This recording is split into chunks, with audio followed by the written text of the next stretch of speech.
বগুড়া থেকেই প্রথম শুরু করেছি এবং বাংলাদেশ জাতীয়তাবাদী দলের প্রতিষ্ঠাতা শহীদ প্রেসিডেন্ট জিয়াউর রহমানের জন্মভূমি এটি।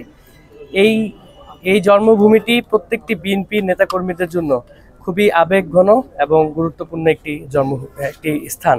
তো এখানে আসতে পেরে একজন বিএনপি কর্মী হিসাবে নিজেকে অনেক ধন্য মনে হচ্ছে এবং আমি বিএনপিতে যোগদান করার পরে এটাই প্রথম যখন আমি বৃহৎ আকারে ছাত্র জনতাদের সাথে গণসংযোগ শুরু করছি।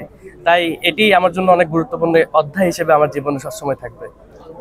সামনে কোনো বার্তা আছে কিনা, আসলে সামনে জাতীয় ইলেকশন, নির্বাচন করবেন কিনা?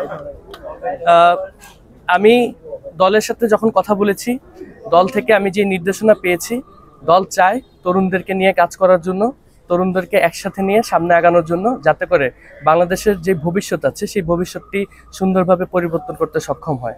সেই লক্ষ্যেই দলের নির্দেশনা অনুযায়ী তরুণদেরকে নিয়ে কাজ করছি এবং সামনে আরো বৃহৎ আকারে তরুণদেরকে নিয়ে কাজ করার চিন্তা ভাবনা করছি।